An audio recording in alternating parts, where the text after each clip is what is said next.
আসসালামু আলাইকুম। বেসরকারি শিক্ষকদের যে বদলি শুরু হচ্ছে তা পূরণ করার জন্য আমাদের নিম্নোক্ত কাজগুলি ধীরে ধীরে করতে হবে। প্রথমে আমাদের পাসওয়ার্ড দিয়ে আমরা লগ ইন করবো। লগ ইন করার পরে আমরা এরকম ড্যাশবোর্ড দেখতে পাবো। তাহলে আমাদের মূল কাজ হচ্ছে এই পর্যন্ত দেখা যাচ্ছে যে আবেদন করা হয়েছে 482 জন।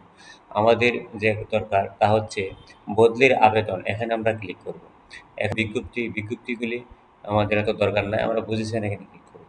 তারপরে আমার ব্যক্তিগত তথ্য এখানে দেখতে পাবো।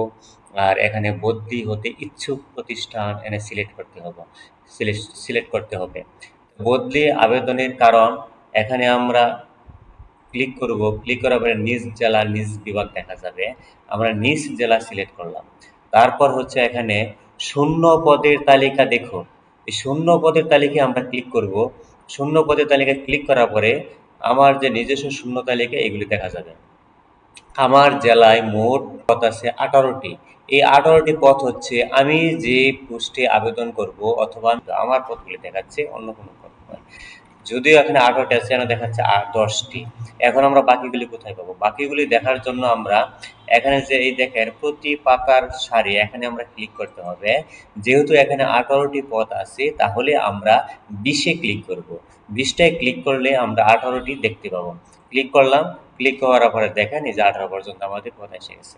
এখন যে পদে যে প্রতিষ্ঠানে আবেদন করবেন, আগে প্রতিষ্ঠান সিলেক্ট করে নেবেন, তারপরে আবেদন করবেন। তাড়াহুড়া করার কোনো প্রয়োজন নেই।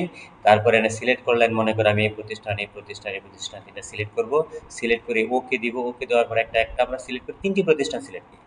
সিলেক্ট করার পরে আমরা আমাদের পরবর্তী ধাপে যাব।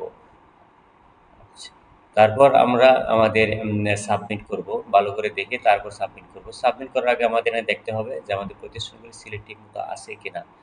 যাই হোক, ধন্যবাদ সকলকে।